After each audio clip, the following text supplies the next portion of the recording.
جولتنا النيلية النهاردة في محافظة البحيرة مركز رشيد، وتحديدا من أمام قناطر إدفينا. قناطر إدفينا افتتحها النحاس باشا عام 1951، وبتستهدف منع إهدار مياه نهر النيل للبحر المتوسط بعد الفيضان، وبتشمل القناطر على 7 حدائق ومزارع موالح بمساحة 100 فدان. بدأ إنشاء هويس إدفينا عام 1948، وبيعتبر الممر الرئيسي اللي بيربط بين محافظة البحيرة وكفر الشيخ واسكندرية.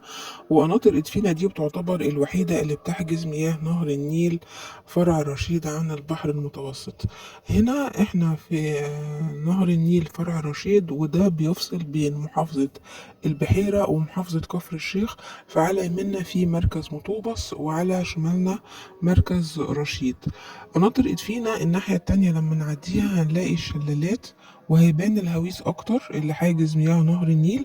فهنا مياه نهر النيل أعلى من بعد القناطر. بعد القناطر هنلاقي إن نهر النيل مستواه منخفض بفضل الهويس اللي بيحجز المياه.